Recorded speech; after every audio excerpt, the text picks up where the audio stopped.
हरियाणा के मुख्यमंत्री नायब सिंह सैनी की तरफ से ये बड़ी घोषणा की गई है। संत कबीरदास जयंती के मौके पर आयोजित कार्यक्रम में शामिल होने के लिए पहुंचे थे मुख्यमंत्री नायब सिंह सैनी, जहां पर उनकी तरफ से ये बड़ी घोषणा की गई है। गोहाना अब जिला बनेगा। मुख्यमंत्री ने इस बात की घोषणा की है कि हरियाणा का 23वां जिला अब गोहाना बनेगा, जिसको लेकर सरकार की तरफ से अब तैयारियां तेज होंगी। मुख्यमंत्री की तरफ से इस बात का ऐलान किया गया। हरियाणा के मुख्यमंत्री नायब सिंह सैनी ने आज ये बड़ी घोषणा कर दी है। गोहाना अब जिला बनेगा, प्रदेश का 23वां जिला होगा गोहाना। मुख्यमंत्री नायब सिंह सैनी की तरफ से ये बड़ी घोषणा की गई है। हरियाणा से जुड़े इस वक्त की बड़ी खबर आपको बता रहे हैं। चंद्रशेखर धरनी जी एक बार फिर हमारे साथ ज्यादा चर्चा और बातचीत के साथ जुड़ गए हैं। गोहाना के लोगों के लिए कितना बड़ा तोहफा कहा जाए मुख्यमंत्री की तरफ से?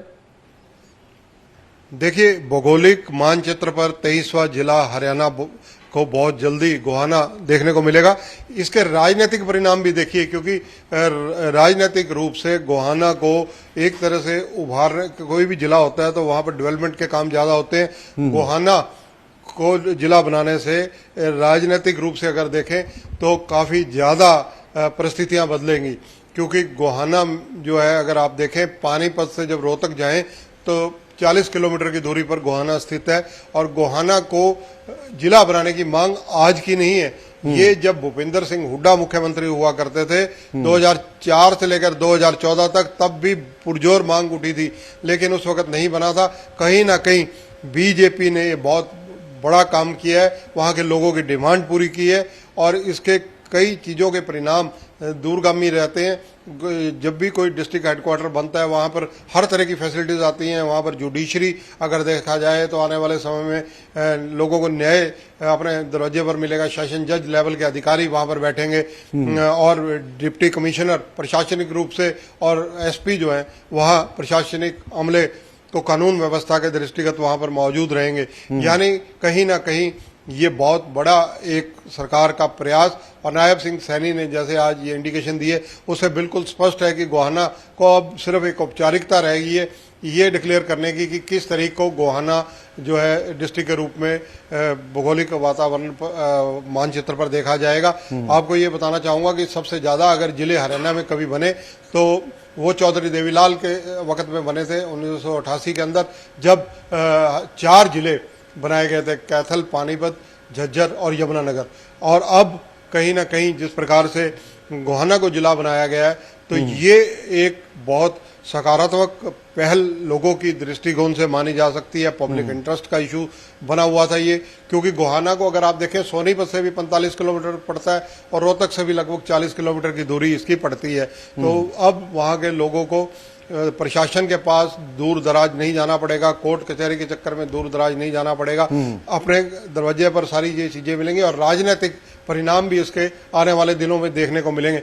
आप देखिए कि कल जिस प्रकार से रोहतक के अंदर बीजेपी का महामंथन है, उसके साथ साथ एक दिन पहले गोहाना को जिला डिक्लेयर किया जाता है, तो निसंदेह ये एक इंडिकेशन जो आज दिया गया, अब सिर्फ एक औपचारिकता जो बची है वो केवल तिथि डिक्लेयर करने की है कि गोहाना किस तरीके से बिल्कुल बिल्कुल चंद्रशेखर जी, जो आप जानकारी दे रहे हैं कि सिर्फ औपचारिक ऐलान होना बाकी है कि आखिर वो तारीख कौन होगी, वो दिन कौन सा होगा जिस दिन गोहाना को जिला घोषित किया जाएगा, लेकिन तमाम प्रक्रियाओं को पूरा करना पड़ेगा। इन सब प्रक्रिया को पूरी करने में कितना वक्त लग सकता है, इस संबंध में भी कुछ जानकारी दी गई कि कब तक घोषणा कर दी जाएगी कि गोहाना अब जिला है वो पूर्ण हो चुकी हैं। जो इसके लिए कमेटी, सब कमेटीज बनी हुई थी, उनकी रिपोर्ट मिल चुकी है। इसी के बाद ही मुख्यमंत्री ने ऐसे पॉजिटिव जो कहा जाए संकेत दिए और खुले रूप से कहा है।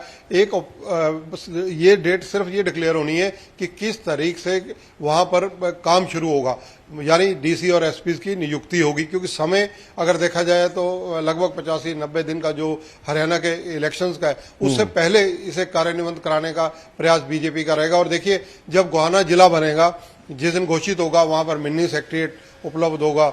मिनी सेक्रेटेरिएट में सारे अफसर बैठेंगे एक छत के नीचे, सभी आला अधिकारी, उसको बनने में समय लगेगा, लेकिन फिलहाल अलग अलग बिल्डिंग में सारे अधिकारी बिठाए जाएंगे, वो व्यवस्था की जाएगी और लोगों को उपलब्धता रहेगी वहां पर एसपी और डीसी की 24 घंटे के लिए, जो अब कहीं ना कहीं उनको 40 किलोमीटर का सफर करना पड़ता है, वो नहीं करना पड़ेगा। आला अधिकारियों की मौजूदगी कहीं ना कहीं प्रशासनिक रूप से जहां नियंत्रण करने में सहायक साबित होती है, वहीं लोगों के लिए भी सहूलियत का कारण बनती है, क्योंकि लोगों को अब रोहतक या सोनीपत की तरफ मुख नहीं मोड़ना पड़ेगा। जी बिल्कुल बिल्कुल, आप जिस तरह से बता रहे हैं कि गोहाना के लोगों के लिए तो ये बड़ी राहत के तौर पर ही होगा, क्योंकि उन्हें अब तमाम सहूलियतें अपने ज़िले में उपलब्ध हो पाएंगी। और सरकार की तरफ से आप जो जानकारी दे रहे हैं कि बहुत जल्द इसकी औपचारिक घोषणा भी की जा सकती है। यानी ये कहा जाए कि जैसा आपने कहा कि गोहाना को ज़िला बनाने के पीछे इसका राजनीतिक एक बड़ा संदेश भी देने की कहीं ना कहीं कोशिश सरकार की तरफ से की जा रही है। इसका कितना प्रभाव आगामी विधानसभा चुनाव में देखने को मिल सकता है? देखिए, इसमें कोई दो राय नहीं है कि राजनीतिक रूप से इसका दृष्टिकोण जो है वो बड़ा स्पष्ट है कि कहीं ना कहीं चीज़ों का बेनिफिट मैंने पहले ही कहा है कि दूरदर्शिता से उठाया हुआ कदम है। यहाँ ये एक बात और बतानी चाहूँगा कि जो विनोद ब्याना है, हांसी के विधायक हैं, उनकी भी डिमांड हांसी को पूरा जिला बनाने की है, जबकि हांसी में पुलिस अधीक्षक की तैनाती यानी पुलिस के एसपी लेवल के अधिकारी वहाँ पहले से बैठते हैं। डबवाली को डिस्ट्रिक्ट बनाने की मांग बहुत पुरानी है, क्योंकि अगर देखा जाए डबवाली भी 40-45 किलोमीटर के करीब सिरसा से पड़ता है, हांसी की दूरी जबकि हिसार से 20-22 किलोमीटर की है। अभी देखते हैं कि जो मुख्यमंत्री नायब सिंह सैनी है, आने वाले दिनों में उनके पिटारे से और क्या क्या निकलता है। जिस प्रकार से गोहाना को आज उन्होंने जिला बनाने के संकेत दिए हैं, और इसके लिए लोग वहाँ के निसंदेह का बहुत ज़्यादा लाभप्रद रहेंगे। राजनीतिक रूप से अगर बात की जाए तो गोहाना में काफ़ी देर से जो विधायक हैं वो कांग्रेस से संबंधित हैं, और कहीं ना कहीं राजनीतिक रूप से भी बीजेपी आने वाले दिनों में वहाँ इन चीज़ों का फायदा ले सकती है। बिल्कुल, विपक्षी दलों की इस पर प्रतिक्रिया मिल पा रही है, उनका क्या कुछ कहना है? जो संकेत मुख्यमंत्री की तरफ से दिया गया है कि गोहाना बहुत जल्द जिले में तब्दील होगा, इसको लेकर शुभकामनाएं दे रहे हैं या फिर किसी तरह के सवाल जवाब खड़े किए जा रहे हैं? देखिए, यहाँ पर अभी क्योंकि विधिवत रूप से अगर बात की जाए तो अधिक जो कांग्रेस के लोग हैं या बीजेपी के हैं, इनेलो के हैं या जेजेपी के हैं, उनकी तरफ से इतनी जल्दी में कोई प्रतिक्रिया आएगी भी नहीं, क्योंकि प्रतिक्रिया जब आएगी तो विरोध वाले स्वर इसमें उठाना इतना सहज नहीं होगा, क्योंकि एक तो चुनाव नज़दीक है और चुनाव नज़दीक होने की वजह से हर आदमी नाप तोल कर, हर राजनीतिक दल नाप तोल कर बोलेगा, और ये जनहितैषी कदम कहीं ना कहीं माना जाता है। जैसे सरकारें कहती हैं कि न्याय आपके द्वार, तो इसमें जब जो डीसी हैं वो एज ए डिस्ट्रिक्ट मजिस्ट्रेट भी काम करते हैं, जब वो as a district magistrate work करते हैं तो कई चीज़ों का, कई समस्याओं का समाधान वहाँ पर मौके पर हो जाता है। पुलिस के जब आला अधिकारी, पुलिस अधीक्षक वहाँ पर मौजूद होंगे, अब एक डीएसपी और एक एससीएस अधिकारी की वहाँ तैनाती है क्योंकि सब डिवीज़न है, तो अब वहाँ पर एससीएस अधिकारी भी 7-8 कम से कम लगेंगे। सिटी मजिस्ट्रेट हैं, डीआरओ हैं, डीडीपीओ हैं,